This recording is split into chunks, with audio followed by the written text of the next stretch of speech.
Hi అండి. Good morning everyone. అందరూ ఎలా ఉన్నారు? బాగున్నారా అందరూ? ఈరోజు నేను చేసే చట్నీ రెసిపీ మీకు చూపిస్తున్నాను. చూడండి ఇడ్లీ ఎంత చక్కగా వచ్చాయో. పీనట్ చట్నీ ఎలా చేశానో చూపిస్తున్నాను. మా పాప అస్సలు క్యారెట్ తినదు, అందుకని చెప్పి నేను ఎప్పుడు ఇలానే చేస్తాను. ఫస్ట్ ఫ్రై చేసేటప్పుడు మీకు వీడియో తీయడం మర్చిపోయాను. నేను ముందు రోజే 2-3 డేస్కి సరిపడా ఫ్రై చేసి ఉంచేస్తాను అనమాట. ఆయిల్ ఫ్రై చేస్తే అంత టేస్ట్గా ఉండదు, జస్ట్ ప్యాన్ మీద ఫ్రై చేస్తాను కావాల్సినవన్నీ. అందులో చిన్న క్యారెట్ ముక్క వేసుకుంటే మంచి కలర్ వస్తుంది. ఫుల్ వేసుకున్నా పర్వాలేదు, మంచి టేస్ట్ కూడా వస్తుంది. చట్నీ టేస్ట్ చేస్తే చాలా బాగుంటుందండి. నేను ప్రతిసారి ఇలానే చేస్తాను. నా దగ్గర కోకోనట్ లేదు కాబట్టి కోకోనట్ వేయలేదు, లేకపోతే అది వేసినా బాగుంటుంది. ఎర్లీ మార్నింగ్ కదా, లైటింగ్ కరెక్ట్గా లేదు, అందుకే మీకు కలర్ కూడా డిఫరెంట్గా వస్తుంది. కానీ చాలా మంచి కలర్ వస్తుందండి. క్యారెట్ నాకు ఇప్పుడు చాలా పెద్ద కష్టం వచ్చింది తెలుసా. ఈ వీడియో కానీ మా పాప చూసిందంటే చట్నీ తినడం మానేస్తుంది. చూడకుండా జాగ్రత్త పడాలి. నేను ప్రతిసారి ఇలానే చేస్తాను. ఎప్పుడైనా క్యారెట్ లేదనుకోండి, మామూలుగా చేస్తే అసలు తిందు, దానికి తెలియదు క్యారెట్ వేసానని. అమ్మ మొన్న చట్నీ బాగుంది, పాత చట్నీ బాగుంది అంటుంది.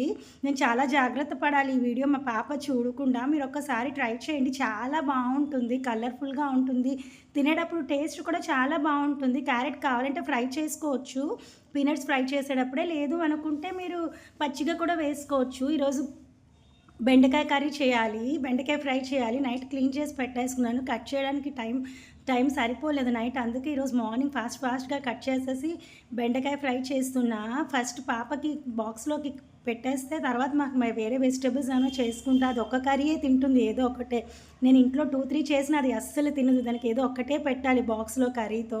కర్డ్ రైస్ ఒకటి తీసుకుంటుంది. చూసారా టిఫిన్ చట్నీ ఎంత బాగా ఉందో. చట్నీ మంచి కలర్ఫుల్గా, కలర్ కన్నా టేస్ట్ బాగుంటుందండి. పిల్లలకి చాలా హెల్తీ కూడా, చాలా హెల్తీ. ఈ వీడియో మా పాప చూడకుండా నేను చాలా జాగ్రత్త పడాలి.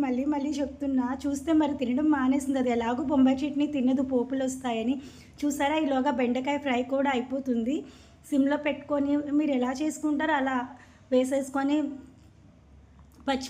ఎండుమిరపకాయలు, కారం, ఉప్పు, పసుపు వేసి ఒక పక్క ఇడ్లీ చట్నీ అన్నీ అయ్యేలోపే.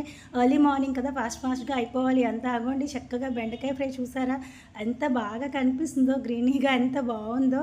యాక్చువల్గా బెండకాయ ఫ్రై కూడా మా పాపకి ఇష్టం ఉండదు, కానీ తింటుంది.